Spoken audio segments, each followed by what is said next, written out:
Poly house నిర్మాణం అనేది రైతులకు యాక్చువల్గా లాభదాయకమే. కాకపోతే వాళ్ళ దగ్గరికి ఇన్ఫర్మేషన్ సరిగా చేరకపోవటం వల్ల వాళ్ళు ఎక్కువ మంది రైతులు ఈ విషయంలో ఎంకరేజ్ కాలేకపోతున్నారు. అది కట్టే విధానంలో కానీ పండించే విధానంలో కానీ ఇంకా కావాల్సినటువంటి అడిషనల్ సపోర్టు ఉంటుందనే విషయం తెలియక కొంతమంది రైతులు కట్టిన తర్వాత లాస్ అవుతున్నారు.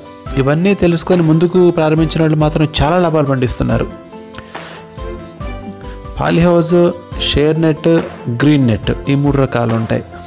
యాక్చువల్గా పాలీ హౌస్ అన్నా, గ్రీన్ నెట్ అన్నా, పాలీ హౌస్ అన్నా, గ్లాస్ హౌస్ అన్నా 3 ఒకటే. ఈ పాలీ హౌస్ అనేది మీద ఉండే కవర్ని బట్టి పేర్లు మారుతూ ఉంటాయి. ఇప్పుడు గ్రీన్ హౌస్ అంటే పాలీ హౌస్ అన్నా ఒకటే. 2, 3 లేదా 6-7 సంవత్సరాలు పండించుకోవాలంటే మాత్రం పాలీ హౌస్ తప్పనిసరిగా కావాలి. అయితే ఈ 3టికి వచ్చేటువంటి ఖర్చుల్లో రకరకాల తేడాలు ఉంటాయి. పాలీ హౌస్లని, షేడ్ నెట్లని ఒక 3 భాగాలు విధియచ్చు. ఒకటి పాలీ హౌస్ 2 రకాలుగా ఉంటుంది. Natural ventilated poly house, fully ventilated poly house. Fully ventilated poly house అనేది చాలా ఎక్స్పెన్సివ్, ఖర్చుతో కూడుకుంది. ఎందుకంటే అది ల్యాబ్ వాళ్ళకి బాగా పనికొస్తుంది.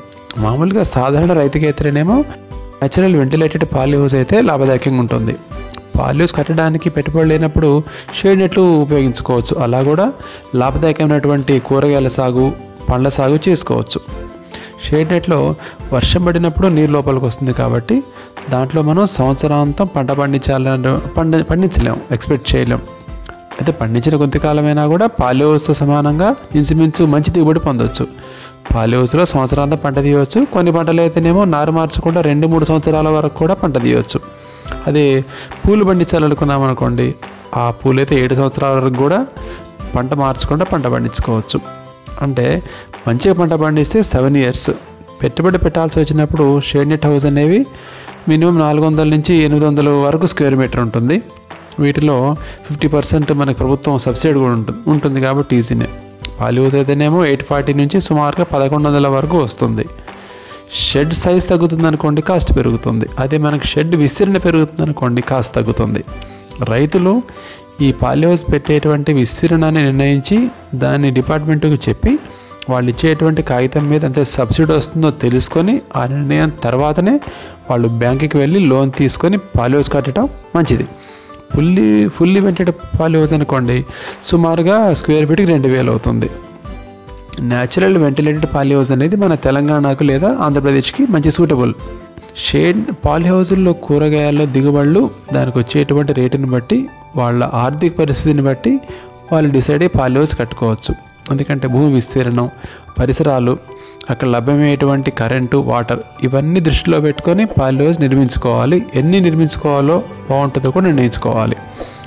మన దగ్గర డబ్బులున్నా, ఆర్థికంగా మనం ₹1,00,00,000 పెట్టగలిగినా నీరు లేనప్పుడు పాలీ హౌస్ కట్టడం అక్కడ పెద్ద ఉపయోగం లేదు. బాగా నీరుండి పవర్ లేకపోయినా పాలీ హౌస్ కట్టడం వల్ల ఉపయోగం లేదు.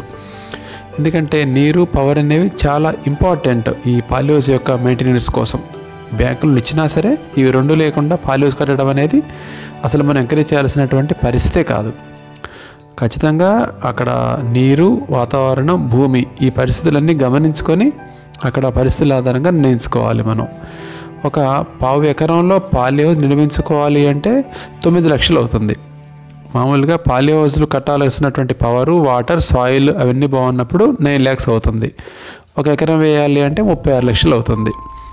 ఈ 36 లక్షల్లో మనకి గవర్నమెంట్ ఇప్పుడు 70% సబ్సిడీ ఇస్తుంది, హార్టికల్చర్ డిపార్ట్మెంట్ వాళ్ళు.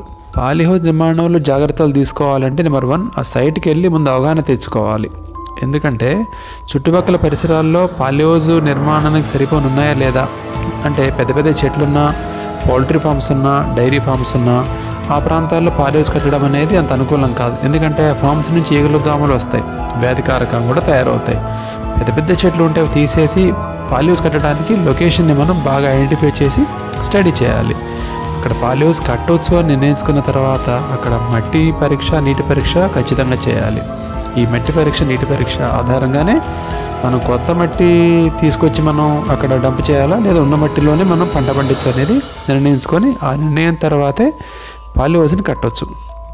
ఈ కూరగాయలు కానీ, పళ్ళు కానీ, పూలు కానీ పండించవచ్చు అనేది నిపుణులు ఇచ్చిన సలహా మేరకు మనం ఆ వాటర్ మేరకు మనం నిర్ణయించుకోవాల్సి ఉంటుంది.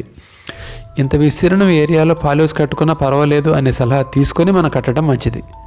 తుఫాను గాలులు వచ్చినప్పుడు కూడా ఈ పాలీ హౌస్లు అనేవి తట్టుకోగలుగుతాయి. అంటే 140 కిలోమీటర్ల వేగంతో గాలులు వీచినా సరే పాలి హౌజులు తట్టుకుంటాయి. అసలు ఇటువంటి విపత్తులను ఎదుర్కొని తట్టుకోవడానికి వీలుగానే సెంట్రల్ గవర్నమెంట్ వాళ్ళు సైంటిస్టులు డిజైన్ చేసినటువంటిది ఈ పాలి హౌస్. కొంత భయంకరమైన గాలి వస్తే ఎంతో కొంత ఫిల్మ్ డ్యామేజ్ అవుతుంది, కానీ పాలి హౌస్ 50 సంవత్సరాల దాకా పాడే ఛాన్స్ ఉండదు. ఎందుకంటే అది ఐరన్ పైపులతో చేసిన స్ట్రక్చర్ కాబట్టి 50 సంవత్సరాలు దాని లైఫ్. ప్రతి 4-5 ఏళ్ళకి ఒకసారి ఎలాగో ఫిల్మ్ మార్చాల్సిందే కాబట్టి అతి పెద్ద భయంకరమైన తుఫాన్లు గాలి వస్తే ఓన్లీ చినిగిపోయిన పేపర్ మాత్రమే రిప్లేస్ చేసుకునే అవకాశం కూడా పాలి హౌస్లో ఉంటుంది. అయితే ఈ పాలి హౌస్లకు చాలామందికి బ్యాంకులకి పాలి హౌస్ నిర్మాణానికి లాభదాయకమైనటువంటి వ్యవసాయం అని, దీనికి మనం లోన్ ఇవ్వాలి అని, ఇవ్వచ్చు అని, ఇన్సూరెన్స్ కూడా ఇవ్వాలని సగం పైగా బ్యాంకులకు తెలియదు. అయితే మనం ఏ గ్రామంలో మనం పాలి హౌస్ కడుతున్నామన్న విషయాన్ని మేనేజర్ ఎక్స్ప్లెయిన్ చేసి లోన్ తీసుకోవచ్చు. అదే బ్యాంక్ వాళ్ళు ఇన్సూరెన్స్ కూడా ఇస్తారు. అయితే బ్యాంకుకి పూర్తిగా నమ్మకం కలిగినప్పుడే ఇవన్నీ ఇస్తారు. అలా నమ్మకం కలిగినటువంటి ప్రాజెక్టుల వల్ల చాలా బ్యాంకులు లక్షలకు తెప్పిస్తున్నాయి, వాళ్ళు ఇన్సూరెన్స్ కూడా ఇస్తున్నాయి. ఇది లైఫ్ ఇన్సూరెన్స్ కాదు కాబట్టి, జనరల్ ఇన్సూరెన్స్ కాబట్టి మనకేమీ లేకుండానే పాలి హౌజులకు ఇన్సూరెన్స్ కల్పిస్తున్నారు. చిన్న రైతులకి అంటే వాళ్ళు పావెకరం అరెకరం వేయలేకపోయినా పావెకరంలో సగం వేసుకొనైనా సరే వాళ్ళ జీవనాన్ని గడపచ్చు.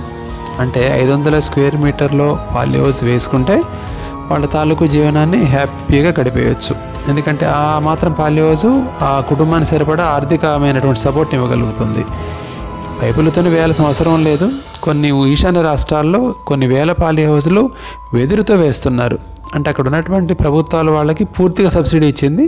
మన దగ్గర కూడా చిన్న చిన్న పొలాల్లో ఈ పావెకరం లాంటి వేసుకోవాలనుకుంటే ఈ చిన్న చిన్న రైతులకి వెదురుతో కూడా పాలి హౌజులు మనం ఏర్పాటు చేసుకోవచ్చు. లక్షలు ఖర్చు పెట్టాల్సినటువంటి పని లేదు. అయితే పబ్లిక్లోకి ఆ ప్రాంతాల్లోకి ప్రచారం జరగాలి. ఇటువంటి సింపుల్గా ఉండేటువంటి పాలి హౌజులు ఎలా ఏర్పరచాలో అవగాహన కల్పిస్తే మన దగ్గర వాళ్ళు కూడా ఈ పద్ధతి పాటించి ముందుకెళ్ళగలుగుతారు.